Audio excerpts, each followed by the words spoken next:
This video is full of cards I made with a technique I just don't do all that much anymore, stamping. Hello and welcome to Karen's Creative Cards on YouTube. I am Karen Hashik and I admit freely I am die cut crazy, but really felt the need to get back to my roots, card making with stamps. I made a vow to play with some old favorites and new stamp sets and was reminded of why I fell in love with stamping when I first started making cards. My first sample combines my favorite current card layout, the slimline card, and I created a background with a bunch of stamps here, and then I did paper piecing. I do not color. But how I color is using pattern paper. I don't mind fussy cutting. So I used pattern paper to color this boy, which his name is Toby, and he's a stamp from Julie Nutting. And then I also paper pieced these stars up here, which are from a set by Tailored Expressions. And this is a combination of several sets here. So I used stamps to create the background and did paper piecing on that. And it's funny, even though I love my slimline dies, it is very easy to create a slimline card without dies, of course. The card front is 3.5 by 7 3/4, and the card base is 3 3/4 wide by 8 tall, and it will fit fine into a number 10 size envelope. Now I have two grandsons. That first one, it was for one of my grandsons, and many of the cards you're going to see today are for kids. This is a new fun fold that I discovered called the theater card. So I did some more paper piecing on that, and I did some stamping, and I cheated just a little bit. This opening here was cut out with a die. Of course you don't need to have one to do that, but I like the stitching look. And the card lays flat and then it opens up, so it says "See you later, alligator," and the inside it says "In a while, crocodile." And that's a fun fold that I just recently discovered that I used with stamping. This card was made with two background stamps, large background stamps from Pinkfresh Studios.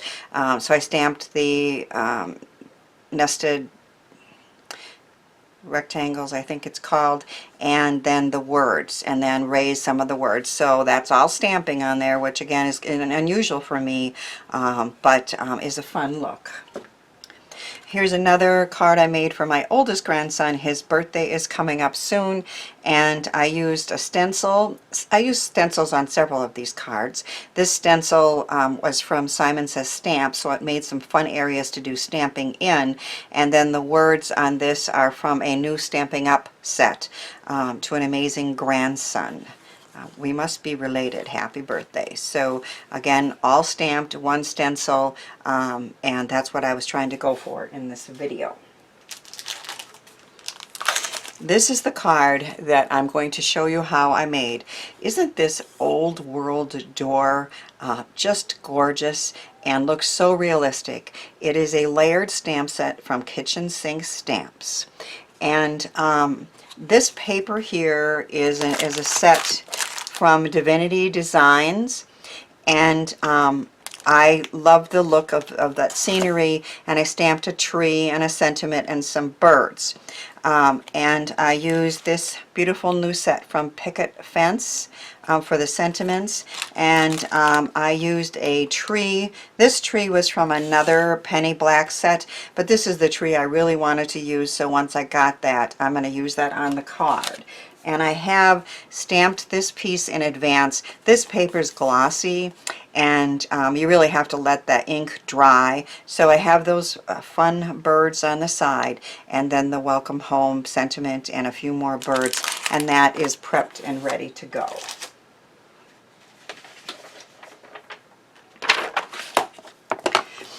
The card I am going to show you is an A2 card with a long way, so it was 11 by 4 1/4, and I cut off the front, leaving a 1.5 inch bottom for the wall, and so it opens like this, and then you see the scene inside. So I am going to use this stencil from Honeybee Stamps to and my Tailored Expressions blending brush to add the brick to the front of the card. So I'm just going to tape this in place with a temporary tape, and then line this up and use my purple tape to tape this down. So we want this to be right up to the edge there. And I think I mentioned, but this is from Honeybee Stamps, and it's like a distressed brick look. And I'm using a Distress Ink Vintage Photo to add the brick background on there.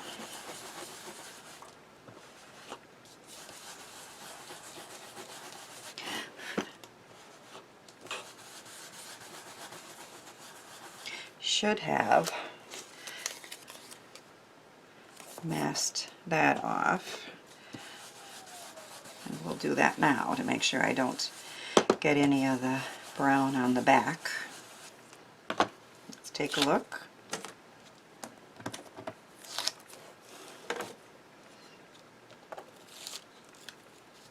Oh, I did get a little brown there, but that's okay.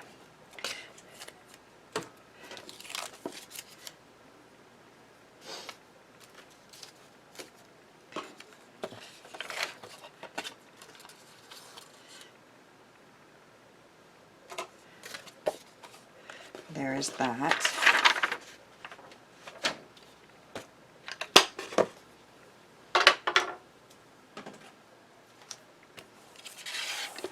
And then I'm going to use my MISTI this set from Kitchen Sink Stamps to do the door. When you order from Kitchen Sink Stamps, I want to say all, but I would say about 95%, if not more, of her stamp sets are layering stamps. And this one creates the door, and she has this colored index sheet that shows you clearly this is 1, this is 2, this is 3, this is 4, and this is 5. And then this set also has some flowers. And then in each set you also get a layering guide or stamp alignment guide that helps you figure out how to line these up. And then on her website, she also, actually on the blog, and I'll try to remember to put a link to that. On her blog she has color suggestions. So they're color recipes is what she calls them, and I always look at those to get started, and then if I don't have the exact inks that she used, I still have an idea of what inks I want to use. So get this where I can use it here. I am using Memento Toffee Crunch on the first layer, and then I have this LDRS Creative Hybrid ink that's called Iced Tea, and then I have a Crumb Cake from Stampin' Up. So you can see I use inks from everybody. And then I'm going to use the I forgot, Lawn Fawn. I'll be showing you this actually on part of number 3, and then Rich Cocoa, and then VersaFine Black. So again, I use inks from everybody, and that's how I'm going to create this with you today. So we're going to start with number 1. You can play around with your inks, the ones you have, and you can also decide you want to start with, this is number 1 even though it says 3 because that pulled it off of there. Sometimes you can start with the last one, and sometimes you start with the first one. It's totally up to you, of course. And so number 1 is with Memento Toffee Crunch.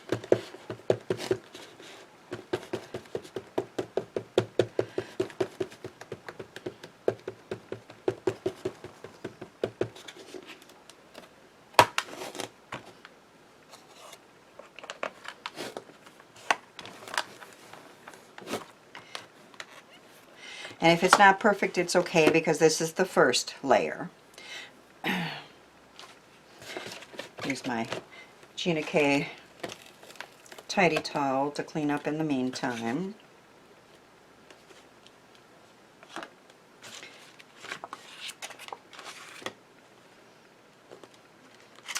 This is number 2. And I am going to line this up with the sides and the top.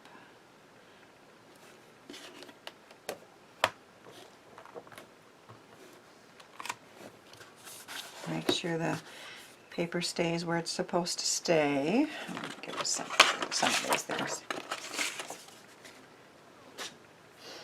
And now we're using this kind of reddish brown.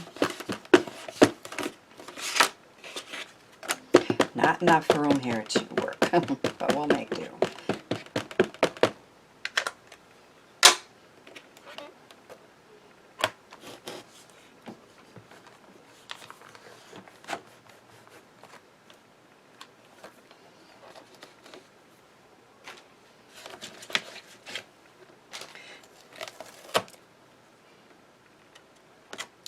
And then number 3.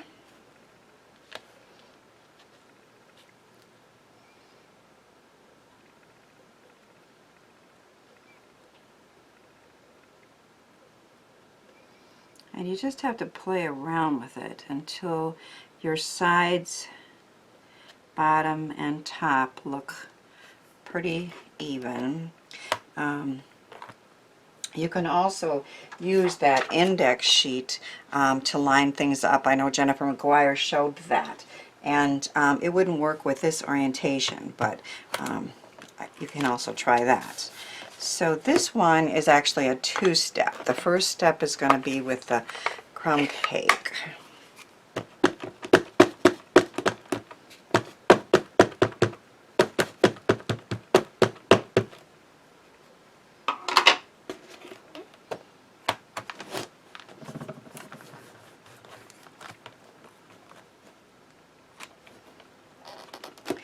And then I'm going to go around the outside edge here, this stone frame with this Storm Cloud from Lawn Fawn, which is kind of a grayish black. It's not a true black, but it adds a little bit of extra color to that stone frame, as is suggested by Maria in her color recipes.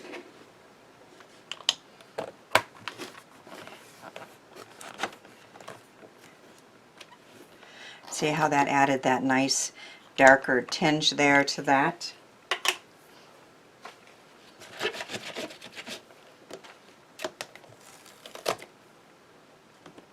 And then we want 4, or I think I'm up to 4, right? Yeah, we're on 4 now, and then we have 5.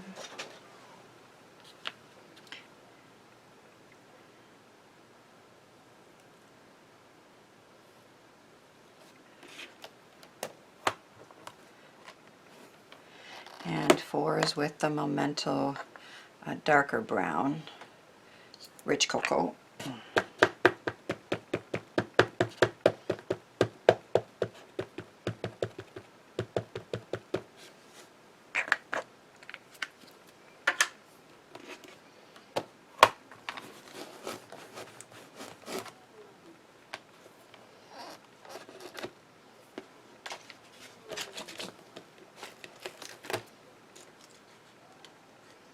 And then 5 is the black that adds the last few details. We're lining up the door and those handles.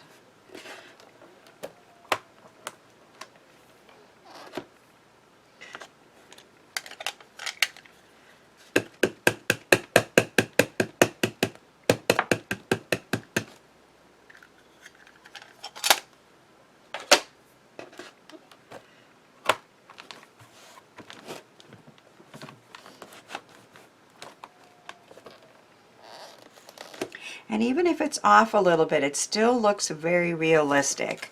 I could have been over a little bit with that, but I think it still looks good. And I'm going to cut that out and be right back to finish the card with you. So I finished cutting the door out, and even though there's a little white here and there, it still looks very realistic.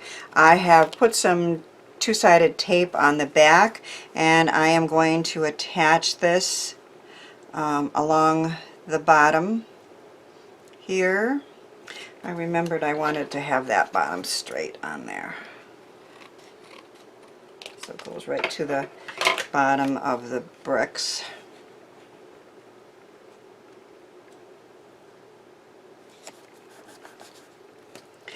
So the brick wall and doors open up, and you see the scene in the back with the penny black birds and that pretty sentiment on that paper.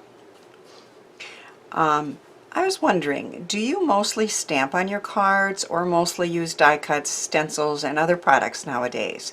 Let me know in your comment what you're mostly using now. I had fun making the cards I shared, mostly almost 100% stamping, and hope they inspire you to be creative with your stamps again. Thanks for watching, sharing, and subscribing, and thanks too for helping me share the joy of creativity.